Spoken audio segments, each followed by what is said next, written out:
Narito na naman tayo para sa isang napaka-sweet at nakakakilig na love story nila Kalingap Edu at Ate Viancy. Sulat mo ay aking makilala at kung ano. Para sa pagpapatuloy ng ating love story ay pag-uusapan nga natin ngayon ang date ng NC Love Team na unang beses sa Ilog.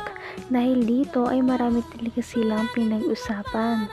Medyo nagkaroon nga sila ng hindi pagkakaintindihan dahil nagselos si Ate Viancy. Bakit nga ba nagselos ang dalaga? Ngayon, dinala kasi ni Kalingap Edu si Ate Viancy sa tabing ilog at naalala ni Ate Viancy noong mga nakaraang vlog ni Kalingap Edu na may dinala pala itong ibang babae sa parehong ilog na yun. Kaya naman, ayun, nagselos talaga si Ate Viancy at kahit hindi niya ipahalata, ay halata naman.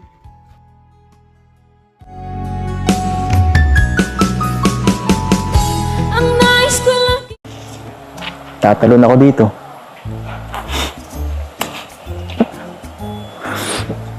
Sige po, Joke lang. Joke lang. kamusta naman po pala kayo? Hindi po kayo nag-scout? Hindi. Ayoko mag-scout. Nakakailangan naman po kayo vlog pag sa isang araw po. Huwag mo na tanongin yun ako. Hayaan mo na lang yun. Dapat po nagpapahinga kayo. Papahinga. Eh, ikaw ang pahinga ko eh. Paano yan? Ito na ang pahinga ko, no? Ito na ang pahinga ko. Kung nakita ka pa minsan-minsan, nakakabawas sa pagod ko yun. Naniniwala ka pa kung malaman mo. Masaya ka ba? Sa gano'n to? Ano naman po? Ikaw po. Palagi naman. Ikaw yatang Basta makita nga lang ito, okay na eh. tinatangin ng puso ko. Ano pong mas masaya? Ngayon po. Ngayon. Itin mo nga Ngayon. kayang nagbibiro Naman bakit? lamang ako. Nasalita ka na eh. Mahal kita, palagay ko. Naniniwala ka ba ulit sinabi ko ng last episode? Ano po? Ay, hindi mo talaga pinapanood ang vlogs. Ayun po. Kung ano ako'y tanggap mo na, hindi ka rin nag-alinlangan pa. Noong nakaraang vlog kasi nila ay hindi inaasahan na may inamin si Kalingap Edu kay Ate Viancy. Paano pa naman umamin nito na parang nagugustuhan niya na daw talaga si Ate Viancy at hindi lamang ito dahil sa kanilang love team. Ayun po. Talaga ito, nagmamaang-maangan pa. Alin? Huh? Alam mo yun, yung sinabi kong last episode na gano'n na nga, Alin po yun? na gusto kita. Palagay ko Hindi po. Grabe. Hindi ka talaga nagtitiwala sa akin, no? Grabe naman. Bakit naman ganun? Seryoso naman ang pag-ano ko nun, ah. Hindi niyo naman kasi. Siyempre. Papatagalin pa ba? Hindi pa ako tayo nila. Lo, Parang ano, content lang naman po yun. grabe. Sakit naman nun. Content lang pala ito. Hindi naman parang ganun lang yun.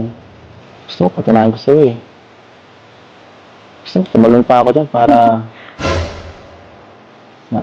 malaman mo, seryoso ako. Hindi ka naniniwala.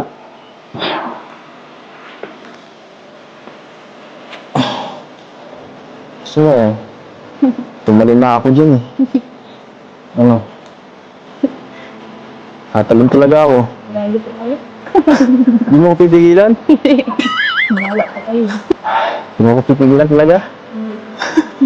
naman ang bawat panaginip ko. Ikaw lang ang Dahil sinabi ni Ate Viancy na hindi siya naniniwala Talaga namang parang gusto talaga itong patunayan ni Kalingap Edu sa pagtalon sa ilog. Ngunit gagawin niya ba talaga ito? O parang nagbibiro lamang siya na tatalon siya dito sa ilog para maniwala si Ate Fiancé?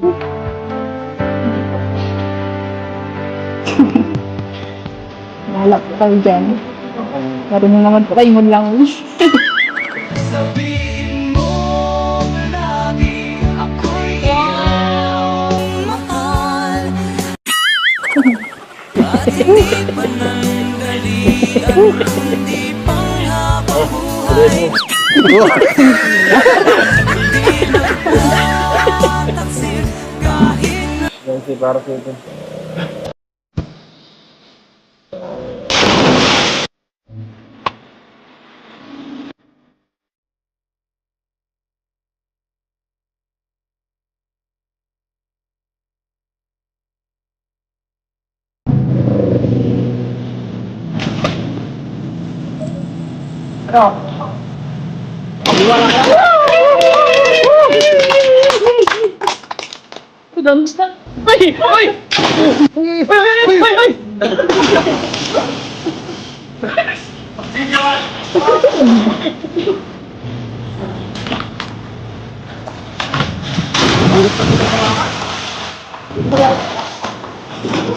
Ilan kita?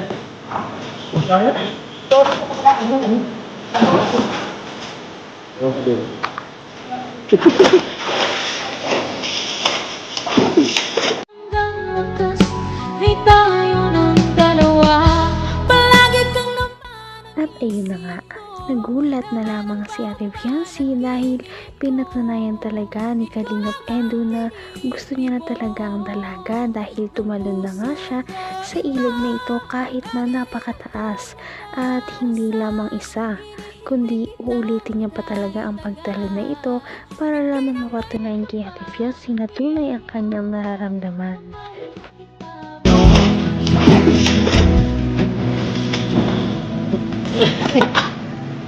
Saan ba tawag doon? Yan. Kailan sa takit? Hello.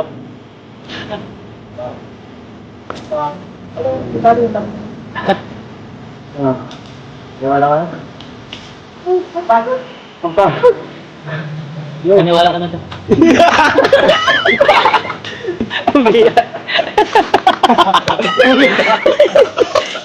Umarang tayo. Nagpot. Nahirapan sa katawan niya eh.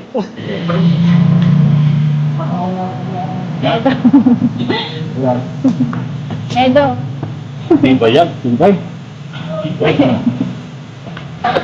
Naniniwala na pa ako. Huwag na po kayo mag-ano baka madisila. Wala kang magagawa. Nag-iigil nga ako eh.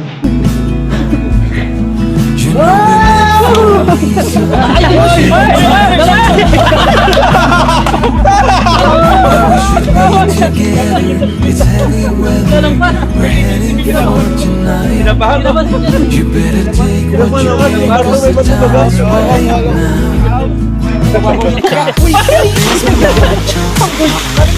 Orange skin.